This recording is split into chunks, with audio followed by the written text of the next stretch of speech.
What's good, y'all? It's your man, IRLnash. Welcome to the Kobe Man Center, as always. One more video for the day. We got this hip hop's biggest crash out, Dame Dash by Rap Lore.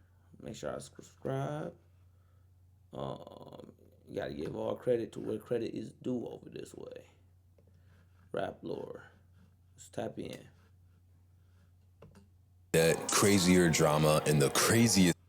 When you mix crazy debt, crazier drama, and the craziest ego, you get a situation like the one we're diving into today. Go ahead. Throwing so the whole time because we have a real conversation, right? Okay, go ahead. But then you can't tell me I'm lying and I'm not.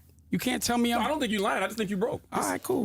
I just think you're gay. That's cool. I know you're gay. We're going to throw in so the whole time. That's not... Why is it... Oh, see, that's gay. What you said? When it comes to professional crash outs in hip hop, there's quite an extensive list. From people like 6ix9ine with his antics or Diddy with his Diddiness. There's a lot of insane people in the rap game, but very few have a crash out career as prominent and long lasting as Dame Dash. Dame has recently become infamous for wilding on interviews, but a lot of people don't know he's really been a crash out his whole career. Yeah. From screaming at business partners to raging out on interviews, Dame is notorious for being aggressive, unreasonable, and volatile towards everyone around him, which is why we're doing a full breakdown. That boy Lee Daniels like Damon, please, can we speak? That nigga Dame like, no, you owe me money. You owe me money. You owe me money. That nigga Lee Daniels, Damon. On Dame Dash's past, his successes, failures, and how he inevitably became known as the king crash out in hip hop. Who has Dame held a 20-year grudge against that still goes strong to this day? How has his family life turned into a living nightmare for him? And how has his interviews come back to haunt him in the worst way? My name's Pancho, the host of Rap Lore, and we're gonna dive into it right now. First, let's make a toast to Jay-Z and Boogie and life and friendship, and then a toast to Roc A Fella. DistroKid is gonna cost you $1,246 more than Lander to do the same. Damon Anthony Dash was born on May 3rd of 1971 in Harlem and was raised primarily by his mother. And for those who don't know, Harlem in the 70s was no joke. Jobs were leaving the area by the boatload, which led to extreme poverty, crime, and gang activity. This environment shaped Dame's personality from a young age, along with his natural street smarts and 70s, New York, bruh. You know what's about to happen? I ain't gonna use that one. Listen. Crack cocaine. Oh yeah, good old 80s, good old crack cocaine. It's about to start sneaking its way on in. Sneaking on in. Next thing you know, you got 15-year-olds making $100,000 every couple of weeks and a bunch of fiends on the streets. Just saying. Entrepreneurial spirit. When he was a teenager, he took the skills he learned from the streets, left high school behind, and entrenched himself in the rap game. His interest in rap was sparked in the late 80s by a chance encounter with the future rapper and billionaire entrepreneur Jay-Z. The two of them bonded over business ideas and concepts, which would eventually come into fruition in 1995 with the launch of Roc A Fella Records. Roc A Fella was a record label originally created to launch Jay-Z's rap career, mainly because at the time, no labels would give Jay the time of day. There were three partners in the label. Jay-Z as the artist, Kareem Biggs Burke as the connections, and Dame Dash as the strategist. Dame handled the negotiations, contracts, and everything else business related with the label, along with being the artist's personal managers. And Dame was excellent at this role. His ability to not only scout talent, but package it in a way that resonated with the culture was undeniable. Roc A Fella's artist roster included Kanye, Cameron, Beanie Siegel, Philly Freeway, and many more legends who saw success under Dame's blueprint. Roc A Fella was so successful that Dame and Jay were able to use it as a spring.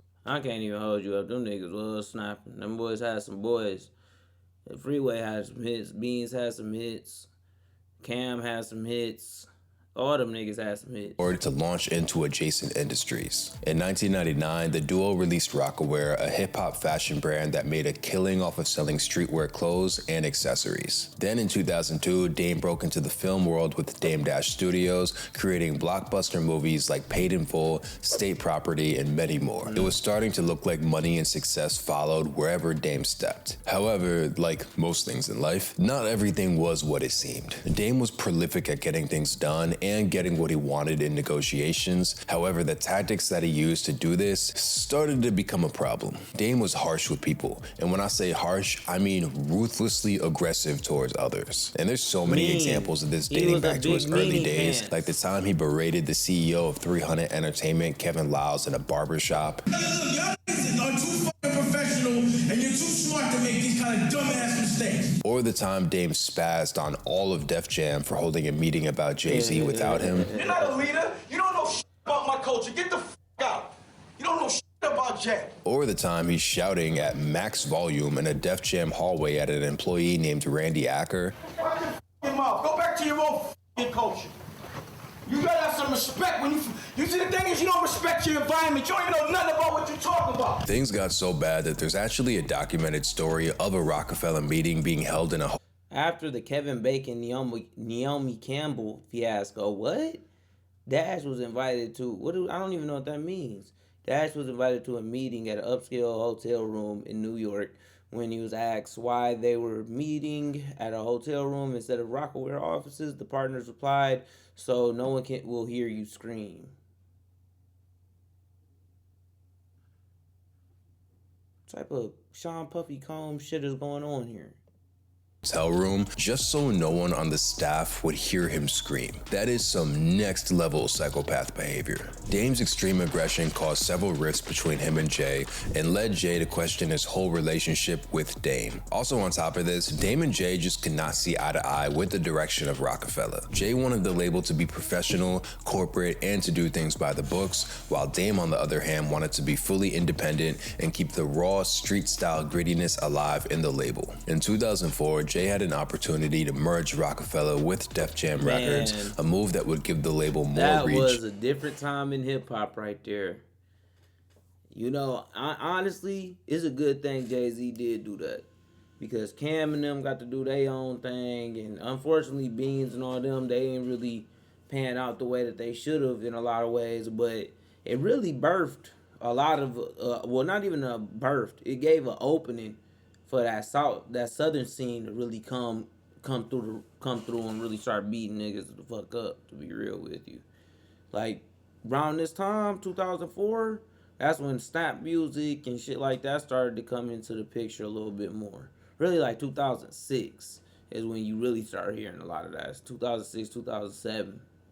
More resources and more influence in the industry. Dame fiercely resisted this. However, the move ended up going through behind Dame's back, and Jay-Z took a role as the president of Def Jam. Yep. And this is where things really went south. With Jay-Z as Def Jam's president and Roc A Fella merging with the company, Jay-Z was now fully in charge of Roc A Fella because they were under Def Jam. That meant that Dame's role wasn't a role anymore. Whatever Jay wanted to do with the label, he could just go and do. This forced Dame and Biggs out of the equation, and Dame did not take it well. Adding insult to injury, something would happen in the next few years that would send Dame into a full-on vengeful spiral. Even though he was out of Roc A Fella, Dame was still a co-founder and co-owner of Roc A, the massively successful clothing line. Jay wanted to cash out his shares of Roc A, however, he did it in the wildest, grimiest, and possibly the smartest, depending on how you look at it, way possible. Jay knew that if he sold, Dame would be entitled to 50% of the sale because he still legally co-owned Roc A Fella, the label that Roc A's IP was under. In order to not have that happen, Jay-Z quietly arranged for Roc A's trademark and IP to be owned by him, not Roc A Fella as a whole. In 2007, when Jay decided to sell his shares of Roc A to a company called Iconics Brand Group, he sold the IP of the company, which he owned, not the operational company, which Dame co-owned. And that sale was for $204 million. And Dame saw saw no part of it. This one action has led Dame to go on a decade-long plus smear campaign against Jay-Z that still runs strong to this day. Honestly, people talk shit about Dame having a grudge, but for that amount of money, I don't know how much you can blame him. I don't like a nigga for life. I don't like a nigga for life. 200 million in 2006? 7? 200 million? Nigga, please. Nigga, what that nigga say? Nigga, I'm insane.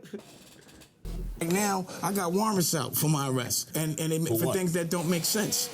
Well, you know, for child support. Regardless of whether Jay was right or wrong in the situation, one thing was for sure, it marked the beginning of the end for Dame. At this point, all of Dame's cash cows were gone. He was pushed out of Roc A Fella, and his ownership of Rockaware was essentially worthless. He was also involved in other ventures like Pro Kids, Armadale Vodka, America Magazine, and Dash Films, and he had his own record label, Dame Dash Music Group, founded with the original values that Roc A Fella had. This is the thing, G. This egotism. Dame Dash this, Dame Dash that, Dame Dash, Dame Dash. Who the fuck cares about you? We not supposed to know who you is like that, bro. That's the reason why them niggas still making money. Like, nigga, the thing is that people can understand you, people can fuck with where you coming from. But when people start spending money with you, that's when you know that you fucked up. And I'm not saying don't stand on morals. I'm saying that you can't be in the business of making money and not making money. That don't make sense. That don't make no sense. You're gonna die. But all of these just weren't profitable and ended up fizzling out one by one. This left Dame in a deep financial hole. And by 2008, he could no longer hide how bad things had gotten.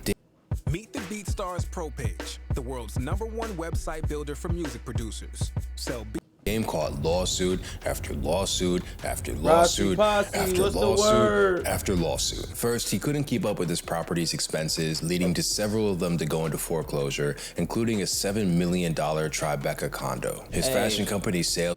That once niggas start selling properties and properties getting seized, the well has dried up. The well is gone, bro. That's why I don't get why niggas get all this money and they start trying to diversify and do a nigga buy a house somewhere far away in the middle of some decent shit and just keep that crib, bro. Like, it's so many niggas who gonna end up right there anyway. It's like, just cut out the middleman. Cut out the bullshit. Then just keep the money. See, everybody want to just spend the money. Niggas spending all the money. And then you got Barry Sanders out here doing divorce fucking commercials because that nigga needs some extra cheese after he got divorced. Nigga gonna say at the end of the commercial, I did not even use these niggas. I'm just doing this commercial. Nigga, why I'm gonna use them, Barry? Not only did you not use them, your wife took your money. Like, that don't make sense. In the gutter by then, leading to his ex-business partners to sue him for unpaid debts. Also this year, he began his nasty, bitter divorce with his ex-wife, Rachel Roy, which, if that name sounds familiar, is because she was the Becky with the good hair Beyonce referred to in her hit song Sorry as the woman Jay-Z cheated on her with. And connecting all the dots, Rachel Roy, Dame Dash's ex-wife, Jay-Z slept with. If Jay ever randomly went missing one day, Dame is gonna be suspect #1. Anyway, Rachel initiated the divorce with Dame because of what she referred to as extreme debt and emotional and verbal abuse, which, given his history and how he acted in Def Jam. You can divorce a nigga for extreme debt? Damn. That's crazy. Is not too hard to believe. Also at this time, Rachel's fashion company, the Rachel Roy brand, was thriving, a stark contrast to the grim reality that Dame found himself in. This divorce led to a nasty custody dispute that lasted for years, endless legal fees, and down the line, some insane child support fees that would decimate Dame's bank account. By 2011, it was revealed that Dame owed hundreds of thousands in unpaid child support, and the lawsuits just kept coming in. Hundreds of thousands in unpaid child support. Nigga, shit. The books are fried. Cook them. Just like a Krabby Patty. It's done. I can't lie to you, G. Hundreds of thousands? And child support? Like, damn. I can understand, like, business loans or some shit, like, took an L on them, but child support is the shit, nigga. Give me them kids. I'm sorry, bro. Give me them kids at that point. If I gotta pay $100,000 in child support, give me the seeds. I'll figure it out. There's actually so many, I'm gonna try and rapid fire list them off, but I might miss a few. In 2012, rapper Currency sued Dame for $1.5 million after claiming that Dash and DD172 released his music without authorization. After 3 years of back and forths between them, they reached a settlement for an undisclosed amount. However, some reports claim it was for as much as $3 million. In 2013, a federal tax lien was filed by the IRS against Dash relating to unpaid taxes from 2005 to 2011. The total lien was about $2.8 million. Yeah, I'm about to be like, bro, them is his best earning years. This nigga about to owe millions. And spoiler alert, that number would only increase over time. Damn. More on that later. In 2014, Linda Williams, the mother of Dame's son Boogie, sued Dame for $1 million after claiming that he had filed false custody claims against her, leading to her being arrested back in 2009. The situation led to Dame paying out $50,000 in cash and a very questionable moment outside an NYC courtroom where Dame viciously argues with a group of Daily Mail reporters. In 2019, filmmaker Joshua Weber sued Dame for defamation and copyright infringement related to the film Dear Frank. Weber claimed that after Dame was removed from the project, he went ahead and tried to make the film on his own. This led to a judgment against Dame totaling $705,400 plus attorney fees. This is what Jay-Z was talking about. Like, gee, it's a way we gotta do things now because they gonna always look at us and they gonna always say, like, nah, nigga, we just gonna do whatever we feel like doing. Fuck it. It's us. And it's like, all right. But apparently this wasn't enough because Weber went back for round 2 to hammer down the defamation claim, leading to another $4 million judgment against Dame. Also in 2019, Dame was arrested by New York deputies for having an outstanding balance of $400,000 in child support to both of his nigga owed $10 million. Shit. Mothers. However, he ended up paying about $1 million to get out of jail. Wild. Also in 2019 was a bad year for Dame, but also author Edwana Brooks sued Dame alleging that he marketed and sold a film adaptation of her Mafia book series without her permission. That led to approximately $300,000 in damages that Dame had to pay back, but it doesn't end there. In 2024, Dame was sued again by Edwana after being accused of hiding assets and dodging payments. This case also ended in Brooks' favor, resulting in a judge ordering Dame to sell his assets in order to cover the debt. It just never ends with this guy. I don't even know if that's all of them, but at this point, you get the gist of it. I think the minute I give you a loan, you owe me. Yes. And the more money I give you, the nicer you have to be to me. You have to do whatever I say. And that's the reason why I decided to use my own money, because they would try to give me money but tell me what to do. I'm going to tell you something in business. As long as I'm paying the loan back, it's not a problem. You're triggering me. Now, to be fair, this type of financial burden would stress out the most composed person. It would have been a completely reasonable thing to do for Dame to step back, recompose, and find a better way forward. But that is very far from what happened. Instead of recollecting himself, Dame went on a generational run of public crash outs and self-humiliation. Check what it does. You can just record your vocals like this. Yeah. Then Dame's public crash out. The Breakfast Club shit definitely has been the worst of Dame, the worst of Dame shit. I can't lie.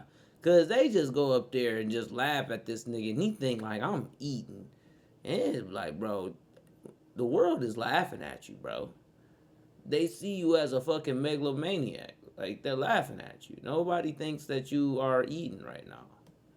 Began in 2015 with the situation with film producer Lee Daniels. In the late 2000s, Dame invested about $2 million into the Lee Daniels film project, given out as a loan. Lee never repaid Dame for the investment, so Dame sued him in 2012. In 2016, a New York court ruled in Dame's favor, ordering Lee to pay back Dame plus interest. And that should have been the end of it. However, Lee dragged his feet in paying Dame back, which made Dame irate. Dame responded to the situation by not only tearing apart Lee's character in interviews, interviews, but also by pulling up on him in what looks like a church service and verbally berating him in the stands. Now, to play devil's advocate, if someone owed me $2 million, it's hard to say I wouldn't do the same or worse. Either way, this is one of the first instances of Dame's crash-out behavior being seen by the public, which was usually behind closed doors. His second major crash-out was on his 2015 Breakfast Club interview. Look at Murder and Moose. what was supposed to be a high-level conversation between a group of hip-hop greats, it turned into a petty,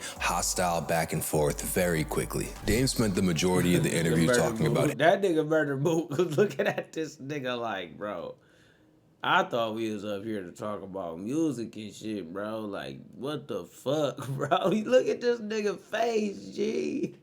Being a boss and how men should act, unironically making him look like the most insecure man in the room. That was also followed up by him roasting the Breakfast Club hosts for being employees, which a decade later, DJ Envy said on Vlad TV that he thought it was very distasteful and disingenuous. This was his first of many, many, many embarrassing interviews that Dame would go on over the next decade. On platforms like No Jumper, 92.3 LA Radio, Dr. Boyce Breakdown, The Ugly Money Podcast, and The Art of the Dialogue, Dame would be hostile, belittling, tone-deaf, and every other negative description word you could think of, especially when Jay-Z was brought up in the conversation. Inside note, one funny detail about the No Jumper interview, apparently Dame requested $500 from Adam in order to cover his driver and haircut, which is interesting because he's bald. So how much does it cost for a haircut? Anyway, these media runs have been absolutely detrimental to his legacy. Going broke is one thing, but the bitter, resentful attitude he has on these podcasts have turned him into a joke in a lot of people's eyes. But still, no interview he's been on has been as bad as his recent Breakfast Club appearance. On September 16th, just a week after filing Chapter 7 bankruptcy in Florida for owing $25 million in taxes, yes, you heard that correctly, Dame appeared on the Breakfast Club again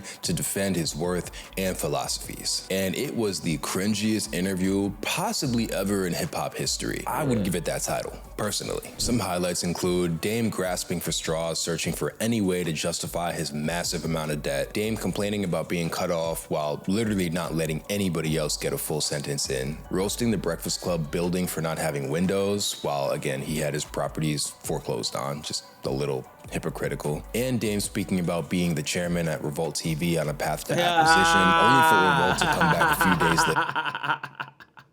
later. This the dog. That shit was crazy, bro. Oh my God, that shit was crazy. This nigga he a pathological liar, bro. He a pathological liar. Claiming that Dame had no business at the company. He also had a lot of smoke for Charlemagne, constantly calling him gay, not masculine, and a bad role model for black men, and even threatened to punch him in the face on camera. Charlemagne, however, had some S-tier comebacks, like when he called Dame Debt Dash, encouraging him to start a label called Debt Jam. And when Dame said he knows Jay-Z, Charlemagne clapped back saying that he used to know him. Oh my God. Bravo, Charlemagne. Bravo. This interview was so bad that Dame actually threatened to sue the Breakfast Club to get it removed. However, given the fact that it's still up on their YouTube channel, it's safe to assume that somebody for doing that dumb shit you keep doing, bro? Did not work out. And capping off the whole saga, on December 8th of 2025, the Breakfast Club announced that his belongings and assets are getting auctioned off with a minimum bid of $300,000. Now, as easy as this is to just laugh at and move on, there's actually some practical lessons to be taken away from Dame's disastrous career. Number one, get everything in writing. A lot of Dame's legal issues over the years came from him moving off of loyalty and street codes, while the industry and courts moved off contracts and paperwork. Jay said, so what you telling me is he can own the production, I can get the IP, then I can sell y'all the IP, and then y'all can work the production after that anyway. It's just like, gee, that he should have knew, bro. Like, that's the thing. This game, this music game, this business is a business. It's people who are going to be ruthless more and more times. And for you to portray yourself as this ruthless businessman, and then, like, low key, bro, that's the thing about when you live by the street code. is that you gonna go. That's the same way that a nigga who keep on selling drugs in the hood, that's the same thing that happened to him. Eventually, bro, some younger people gonna fuck around and be like, bro, we don't fuck with this nigga. Get him up off the block. Get him out of here, bro. We don't fuck with that nigga. Yeah, y'all fucked with that nigga. We don't fuck with that nigga. He a lame nigga to us. Running his mouth all the time, talking, ain't got no teeth and shit. We don't fuck with dog. That be the thing. So it's like, this shit all a cycle of what he's always wanted to do. Like, you just seeing it in a different industry. This got Dame hemmed up multiple times. So, like, just be cool, man. It's highly unlikely Jay-Z would have done what he did to Dame if he was reasonable and beneficial for the business. Instead, he was loud, irrational, and egotistical. Cause Tata's still around. What's his name? I can't think of nobody else. Just Tata. To the point that removing him from the equation was really the best thing to do. Around? And lastly, whatever you do, and no matter how you feel, do not air it out on the internet. It'll make you look like a complete fool every single time. And that's it. That's why, in my opinion, Dame Dash earns the title for the biggest crash out in hip-hop. If you agree or disagree, let me know in the comments, and definitely stay tuned in. More rap lore on the way. Hey. Life more legal. Shout out to Rap Lord, that shit was fire. Another young man doing this thing. Make sure y'all follow him, send some likes, share, subscribe, all of that good shit. All of that good shit, man.